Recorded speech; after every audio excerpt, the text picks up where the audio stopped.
ఏదో ప్లాన్ జరుగుతోందా, అందులో భాగంగా ఏవేవో ప్రయోగాలు చేస్తూ ప్రాణాలు తీస్తున్నారా? ముందుగా సాక్షి టీవీ ప్రేక్షకులకు నమస్కారం అండి, అలాగే ప్యానల్లో ఉన్న పెద్దలకి మీకు కూడా నమస్తే. ఈశ్వర్ గారు, ఈ మోస్ట్ క్రిటికల్గా ఒక క్రిటికాలిటీని ఎస్టాబ్లిష్ చేసినటువంటి ఈవో ఫస్ట్ వచ్చిన కాడి నుంచి అసందర్భ పేలాపనలు ఏం చెప్తున్నాడో ఏం చేస్తున్నాడో ఆయనకి అర్థం కావట్లేదు. అన్నీ కాంట్రడిక్షన్సే. ఈ దైద్రానికితో ఇప్పుడు టీటీడీ చైర్మన్ కొత్తగా తీసుకొచ్చారు, తలా తోక లేకుండా. అసలు ఫస్ట్ మిస్టేక్ ఏంటంటే చంద్రబాబు గారు గుడికి వెళ్ళిన ఫస్ట్ కొండకి వెళ్ళిన వెంటనే వీళ్ళిద్దరిని స్పాట్లో సస్పెండ్ చేసిన తర్వాత విషయం మొదలెట్టుంటే ఈరోజు మీకు నాకు ఇంత చర్చ ఉండకపోయింది. ఈ ముగ్గురు పేర్లు ఏవైతే లక్ష్మణు, ఈ హరికృష్ణ, ఈ చందు తోట వీళ్ళు ఈ టీటీడీ చైర్మన్ వెనకాతలు తిరుగుతూ ఏఐ టెక్నాలజీ అని చిన్నపిల్లలు చేసి మనని మోసం చేయడానికి గంటలోని దర్శనం అవుతుంది అని మొదలైన కార్యక్రమాలు. దీనికన్నా ముందు హోమ్ మినిస్టర్ గారు పిఏ సస్పెండ్ అయ్యాడు, పర్సనల్ పిఏ. అతను అన్ని లెటర్ హెడ్లు తిరుపతి దేవస్థానానికి టికెట్లు అమ్మేసాడని విషయమే కదా ఫస్ట్ బ్లేమ్ అతని మీద. తెలుసా మీకు అది? యూ రీకలెక్ట్ అంటే దిస్ కాన్స్పిరసీ. తర్వాత ఇవాళ వేణుగోపాల్ రెడ్డి గారు వాళ్ళ అఫీషియల్ స్పోక్స్ పర్సన్ ఒక ట్వీట్ ఇచ్చాడు. టీడీపీ స్పోక్స్ పర్సన్ అయినా ఓం నమో వెంకటేశాయ అని విఐపీ బ్రేక్కి 25,000 ప్రోటోకాల్ దర్శనంకి 50,000, ఉద్యోగుల దర్శనం 10,000 నుంచి 15,000 అంట. బాబు ఒకసారి చూపించమ్మా. టీడీపీ అఫీషియల్ స్పోక్స్ పర్సన్ చెప్తున్నారా? ఆయన చైర్మన్ కి విన్నవించుకుంటాడు. తిరుమలలో ఏం జరుగుతుంది? తిరుమల దోపిడీ కరెక్ట్ అన్నమాట. మరి డౌట్ ఏంటి? వాళ్ళు గడపారెట్టుకుని వచ్చారు అక్కడికి, ఉన్నకాడికి దోచుకెళ్ళిపోదామని. ఇది నేను మీరు పెట్టింది కాదు కదా, ఆయన పెట్టిన ట్వీట్. ఒకసారి చూపించే జూమ్ చేసి. బ్రేక్ దర్శనం 25,000, ప్రోటోకాల్ దర్శనం 50,000, ఉద్యోగుల దర్శనం 10,000 నుంచి 15,000. ఇలా దళారులకు అడ్డాగా మారిపోయిన తిరుమల లాభాల కేంద్రంగా భక్తి కేంద్రం. సో ఈయనే ఒక సాటి స్పోక్స్ పర్సన్ అయ్యుండి అండ్ ఆయన బాధ నిజంగా దేవదేవుడికి, మీరు ఇందాక అన్నట్టు ఇంట్రడక్షన్లో దేవదేవుడికి సంబంధించిన విషయంలో ఎవరు వెధవేషాలు వేసినా అక్కడికక్కడే మెట్టితో దెబ్బలు తింటారు. సో ముఖ్యంగా ఆ పరిసర ప్రాంతాల్లో అక్కడ సంబంధించిన వ్యక్తులు ఎవరైతే ఉంటారో వాళ్ళకి దీని మీద పూర్తి అవగాహన ఉండి ఖచ్చితంగా దీనికి సంబంధించిన అంశాల్లో ఏది పడితే అది డెసిషన్ తీసుకోవడానికి కుదరదు. సో ఇక్కడ మీకు సొంత పెత్తనాలు ఎలగబెడుతున్న చైర్మన్ ఏఐ టెక్నాలజీ అని చెప్పి గంటలో దర్శనం అని చెప్పి హిస్టరీలో ఇప్పుడు మీరు అంత దాకా ఎందుకు సార్ కాంట్రడిక్షన్ చూడండి. గౌరవ ముఖ్యమంత్రి గారు ఆ రోజు మాట్లాడిన ప్రెస్ మీట్ చూసారు లేదు మీరు? ఈ వైకుంఠ ఏకాదశి, ద్వాదశి ఏకాదశి కదా, ఇదేందుకు ఇన్ని దర్శనాలు రోజులని చెప్పిన వాళ్ళు ఈ 10 రోజుల టికెట్లు ఎందుకు అమ్మారు? అంటే అటు ఆయన మాట వెంటలే ఈ సొంత పెత్తనాలు అన్నది ఒప్పుకోవాల్సిన విషయం కదా. ఈ టీటీడీ చైర్మన్ సొంత పెత్తనాలు ఎలగబెడుతూ అక్కడ ఈవో జేఈఓలతో కోఆర్డినేషన్ లేకుండా, గౌరవ కలెక్టర్ గారితోనూ ఎస్పీ గారితోనూ కోఆర్డినేషన్ లేకుండా ఈ పోట డబ్బా ఛానల్లోనేమో ఎస్పీ గారు ఏడ్చారని ఒక చెత్త వార్త. అందరూ కలిసి మేము పనిచేస్తున్నాము పేపర్లలో, సోషల్ మీడియాలో, అంటే ఆంధ్రజ్యోతిలో వచ్చిందని చెప్పలేదు కానీ వాళ్ళు సోషల్ మీడియాలో విపరీతంగా ఆధిపత్య పూర్వ మా మధ్య అని ఈఓకి టీటీడీ చైర్మన్కి విస్తృత ప్రచారం చేస్తున్నారు. ఇవన్నీ అబద్ధాలని చెప్తున్నారు. మరి మీరు నాకు తెలిసి నేను చెప్పాను కదా, వైకుంఠ ఏకాదశికి ఒక కమిటీ ఉంటుంది. మీరు తిరుపతి వాసి వాళ్ళు మీకు తెలియాలా, ఎస్పీ గారు, కలెక్టర్ గారు, టీటీడీ చైర్మన్, ఈఓ, జేఈఓలు వీళ్ళందరూ సమన్వయంతో ఏ కార్యాచరణ అన్న దగ్గర తిరుమలలో టికెట్లు ఇవ్వట్లే, కిందన టికెట్లు ఇస్తున్నాం. దీనికి కార్యాచరణ కావాలి కదా. అంటే ఖచ్చితంగా పోలీస్ డిపార్ట్మెంట్ కన్సర్న్లో ఉంటే వాళ్ళు ఎలాంటి ప్రికాషన్స్ తీసుకుంటారు? బ్యారికేడ్లు పెడతారు. డెన్సిటీ ప్రజలు ఎంతమంది వస్తున్నారు అన్న దగ్గర నేను మీరు చెప్పింది కదా సార్, గౌరవ ఉప ముఖ్యమంత్రి గారు పవన్ కళ్యాణ్ గారు చెప్పింది కదా, 3-4 లక్షల పైచలకి జనాలు వచ్చారని. జనాలు 3-4 లక్షల మంది వస్తే రెండు ప్రాబ్లమ్స్ అక్కడ. ముందు కుప్పంకి ఆయన పర్యటన ఉంది, గౌరవ ముఖ్యమంత్రి గారి పర్యటన సందర్భంగా మొత్తం 2,000 పైచీలకి పోలీసులు అందరూ అక్కడ డిప్లాయ్ అయి ఉన్నారు. సో ఇక్కడ వైకుంఠ ఏకాదశికి ప్రిపరేషన్ ఏది? శూన్యం. రెండోది, జనసేనకి సంబంధించిన వాళ్ళు 50 మందిని లోపలికి వదిలేరు, తొక్కిసలాటికి గల కారణం. అందుకే ఆయన స్వచ్ఛందంగా క్షమాపణ అటువైపు జనసేన, ఇటువైపు బీజేపీ.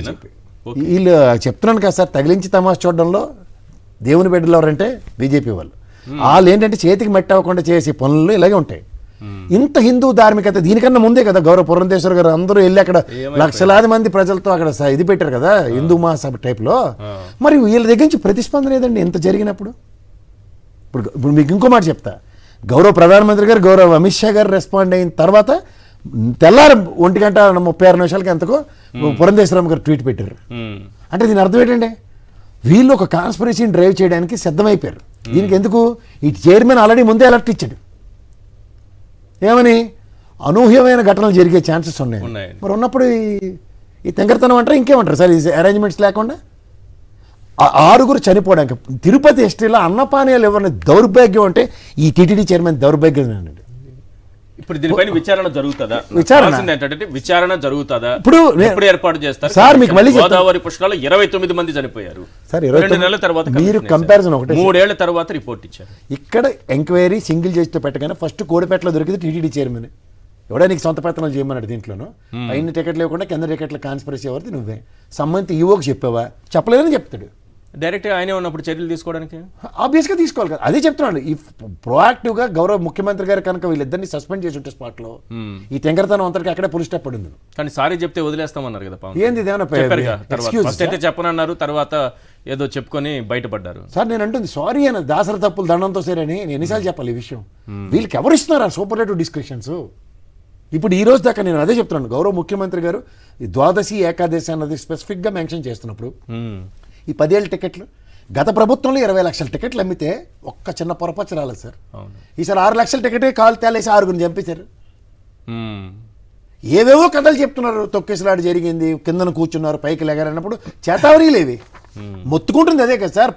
పబ్లిక్ అనౌన్స్మెంట్స్తో ఇంకొక అర్ధగంటలో గేట్లు తీస్తున్నాం, గేట్ ముందు ఉన్న వాళ్ళు అందరూ లేచి లైన్లో నిలబడండి, పైకి వచ్చి జరగండి, గేట్ అటుపక్క తీస్తాం ఇటుపక్క తీస్తాం. నేను మొదటి నుంచి మొత్తుకుంటుంది అదే. ఈ ప్రికాషనరీ ఫండ్స్ లేకుండా ఆవులు కాచుకునే గోమాత సంరక్షణ కేంద్రం ఆవిడని సస్పెండ్ చేసి ఈ ఎవరు చీఫ్ సెక్యూరిటీ ఆఫీసర్ సస్పెండ్, వీళ్ళంతా పాత కడుపు పంటలు. ఆ పైన పాత కడుపు పంటలు తీర్చుకున్నారు. ఇప్పుడు నిజంగా వాస్తవానికి గౌరవ పోలీస్ డిపార్ట్మెంట్ సమన్వయ లోపం అని చెప్పే దానికన్నా వాళ్ళ దగ్గర ఫోర్స్ లేనప్పుడు ఎక్కడ డిప్లాయ్ చేస్తారు సార్? ఈవెన్ ఈ డిఎస్పీ గారు కూడా డెప్యుటేషన్ మీద వచ్చారు. అక్కడ ఉన్న డిఎస్పీ గారు కాదు. ఎందుకు సార్ అటుపక్క వెళ్ళారు ఆయన, కుప్పం దగ్గరికి వెళ్ళారు ఆయన. ఈ డిఎస్పీ డెప్యుటేషన్ మీద వచ్చి పనిచేస్తూ అక్కడ ఎగ్జిస్టింగ్ మూమెంట్స్ ఎవరికి తెలుస్తాయి సార్? డిపార్ట్మెంట్కి తెలిస్తే అక్కడ లీడింగ్ ఆఫీసర్ ఎవరైతే ఉన్నారో ఈ 3,000 మందిలో 4,000 మందిలో పొద్దు నుంచి 4 లక్షల మంది వచ్చినప్పుడు కార్యాచరణ ఏదన్న దగ్గర వీళ్ళు ఎవరి దగ్గర నుంచి ఏదో కప్ప కోపం పాము కోపం మెగమంటే అన్న సామెతలాగా ఈవో కోఆర్డినేషన్ చేద్దామంటే చైర్మన్ పర్మిషన్స్లో, చైర్మన్ పర్మిషన్స్ లేవంటే ఈవో పని చేయట్లే. ఓవరాల్గా ఇది అంత ప్రాణాల మీదకి వచ్చింది. 6గురు చనిపోయిన తర్వాత కూడా వీళ్ళు ఇంత బాధ్యత రాహిత్యంగా ఉండి ఇంకా తీరు కూర్చొని తారలాడిందని నిదానంగా సారీ చెప్తాం. ఆయన చెప్తే నేను చెప్పాలా? ఎవరికి ఉద్ధరిస్తారు మీరు? ఎవరి కోసం చెప్పవచ్చు సారీ ఫస్ట్ ఆఫ్ ఆల్. వీళ్ళు సారీలు తర్వాత సంగతి సార్. అసలు దీనిపైన విచారణే లేదు కదా ఇప్పటి వరకు. సార్ నేను అంటుంది ఇప్పుడు టీటీడీ హిస్టరీలో చాలా దినాలు యాదగుంటాయని మీలాంటి ఒక యాంకర్ చెప్తే ఈ హిస్టరీలో ఫస్ట్ టైం ఏకంగా చంపేశారు. ఇది నిజంగా జీవితాంతం యాద ఉంటుంది. తిరుమల చరిత్రలో ఒక కలంకితం. ఏళ్ళ దాపరించిన పాపానికి వీళ్ళు చేసిన దాష్టికానికి 6 ప్రాణాలు పోయి ఎగేసుకుని వీళ్ళు టీటీడీ బోర్డు మెంబర్ వెళ్ళి ఇంటికాడి 25 లక్షలు ఇస్తారు. అప్పుడు కూడా జ్యోతుల నేరు గారు సందర్భం పేలాపన అసలు అదే చెప్తున్నాను సార్. వీళ్ళకి ఏంటంటే ఒక టైప్ ఆఫ్ మదం అంటే కొవ్వు అని చూశారు కదా. ఈ కొవ్వు లడ్డూల మీద ప్రాణాలు పోతే వైకుంఠ ఏకాదశి రోజు వైకుంఠానికి పోతారు, పోతే పోయారు మంచిదే అని చెప్తే ఇప్పుడు మీరు ఇందాక అట్లాంటి దుర్ఘటనలు మన ఇళ్లలో జరిగితే ఒప్పుకుంటామా? ఎవరు ఊరుకుంటారు? ముందు ఇంట్లో తోలు తీసేస్తారు. నేను ఎవరు అసలు ప్రికాషన్స్ లేకుండా పైకి తీసుకెళ్ళే వాళ్ళని. సార్ నేను అడుగుతున్నాను ఇంకోటి అంటే జ్యోతుల నెహ్రూ గారు మాట్లాడింది తీవ్ర ఆక్షేపణీయం. రెండోది వయసు రీత్యా ఆయన పొరపాటు పడ్డారు తడబాటు పడ్డారంటే మనోగతం లోపల ఏం చెప్తుంటుంది అదే చెప్తున్నారు పైకి. రెండోది వీళ్ళు 25 లక్షలు ఇచ్చినట్టు ఉద్ధరించి మనకు చెప్తున్నారు. ఎవరిని ఉద్ధరించడానికి ఎవరిని ఉల్లేయడానికి వీళ్ళు 25 లక్షలు ఇస్తారు. అసలు గోరుతప్ప ఇది గొడవల దాకా అని మీరే పవన్ కళ్యాణ్ గారు లాంటి వాళ్ళు చెప్తారు కదా. ముందు ప్రికాషన్స్ తీసుకుంటే ప్రాణాలు పోకుండా ఆ దేవదేవుడి దర్శనంతో తర్వాత వాళ్ళు ఎలాగో జనరల్ మరణం వచ్చినప్పుడు వైకుంఠంకి వెళ్తారన్నది వైకుంఠ ఏకాదశి యొక్క ప్రాశస్త్యం. ఇది ఎక్కడ విడ్డూరం అండి? ఇప్పుడు మనకి మీకు తెలుసో తెలీదో ఎక్కడంటే అది తమిళనాడులో ఉంటుంది శ్రీరంగం. మీకు తెలుసో తెలీదో తమిళనాడులో ఒక పీరియడ్ ఆఫ్ టైం నాకు ఒక స్పోక్స్ పర్సనే చెప్పాడు. Over a period of time జనసంద్రతని 10 రోజుల పాటు వైకుంఠ ఏకాదశి దర్శనాలు శ్రీరంగం అసలు స్వామివారిది హెడ్ క్వార్టర్స్ అదే వైకుంఠ ఏకాదశికి ప్రాశస్త్యం. అలాంటిది అక్కడే 10 రోజులు ఉన్నప్పుడు ఇక్కడ కొత్తగా మన ప్రభుత్వం వచ్చినప్పుడు వైఎస్ఆర్సీపీ ఇంప్లిమెంట్ చేస్తే కడుపు మంటలు చూడండి. కానీ జరగకపోయి ఉంటే they would have taken all sort of mileages, they would have generated lot of revenue. మీకు అర్థమవుతుందా? 20 lakhs టికెట్స్ ఏం చేసిన తర్వాత ఇప్పుడు కూడా ఎవరు వెళ్ళట్లేదు సార్ సరిగ్గా దర్శనాలకి. ఆ రోజు విఐపీ దర్శనాలతో తరించారులేండి వైకుంఠ ఏకాదశి రోజు. సామాన్య భక్తులేమో జరిగిన తర్వాత కూడా జరగాల్సింది జరిగిందా? ఎందుకు జరగదు సార్? అక్కడ స్వామివారు సార్ మీరు నేను కాదు ఆటలాడడానికి. ఇంకా ఉంచోండి మలయాళం సినిమా మామూలుగా ఉండదు ఒక్కొక్కడికి. ఇక్కడతో అయిపోయింది అనుకుంటారా? ఆ దేవదేవుడితో పెట్టుకున్నారు వీళ్ళకి సినిమాలు ఎలాగుంటే చూద్దరు కానీ.